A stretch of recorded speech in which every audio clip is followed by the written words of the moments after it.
So, competitive or non-competitive inhibition. Sometimes certain substances slow down or stop how enzymes work. Okay. कभी कभी कुछ substances ऐसी होती हैं जो एंजाइम्स के वर्क को, एंजाइम्स की एक्टिविटी को स्लो डाउन कर देती हैं या स्टॉप कर देती हैं. उन सब्सटेंसेस को हम इनहेबिटेटर्स कहते हैं. अब एंजाइम इनहेबिटेशन की टू टाइप्स हैं, कॉम्पिटेटिव और नॉन कॉम्पिटेटिव इनहेबिटेशन. कॉम्पिटेटिव इनहेबिटेशन इस टाइप में इनहेबिटर्स और सबस्ट्रेट जो होते हैं complete for the same active site on the compete for the same active site on the enzyme. Means ये दोनों जो होते हैं they try to attach with the same active site on the enzyme. एक ही active site के साथ ये दोनों कोशिश करते हैं कि attach हो enzyme की. Okay, the inhibitor looks like the substrate. तो इनहेबिटर्स जो होता है वो एक सबस्ट्रेट की तरह लगता है, तो वो इजीली एंजाइम की एक्टिव साइट के साथ फिट हो जाता है और वो जो रियल सबस्ट्रेट होता है उसको ब्लॉक कर देता है. फिर क्या होता है कि this makes the enzyme work slower. इसकी वजह से क्या होता है कि एंजाइम्स जो होते हैं वो आहिस्ता काम करने शुरू कर देते हैं, उनकी एक्टिविटी स्लो हो जाती है because the real substrate can not attach easily. क्योंकि जो रियल सबस्ट्रेट होते हैं उनकी जगह तो इनहेबिटर्स ने ले ली होती है क्योंकि जो कि सबस्ट्रेट की तरह लगते हैं. ठीक है, तो इसलिए क्या होता है एंजाइम्स की जो एक्टिविटी होती है वो स्लो डाउन हो जाती है.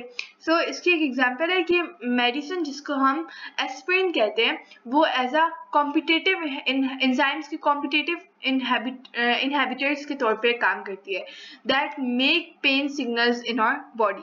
ठीक है, अब adding more substrate can remove this inhibition. जितनी हम उसकी जो ओरिजिनल सबस्ट्रेट जो होती है, रियल सबस्ट्रेट जो होती है, जितना हम उसको ऐड करेंगे उतनी इनहेबिटेशन कम होगी या रिमूव होगी.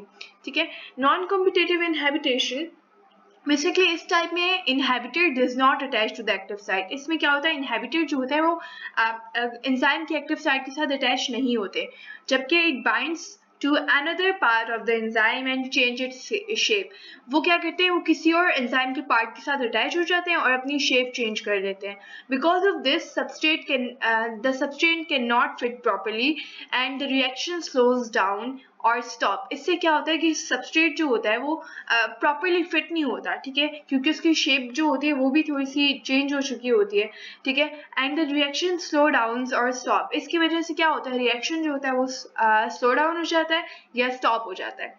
For example heavy metals like lead or mercury can change the shape of enzyme stopping them from working.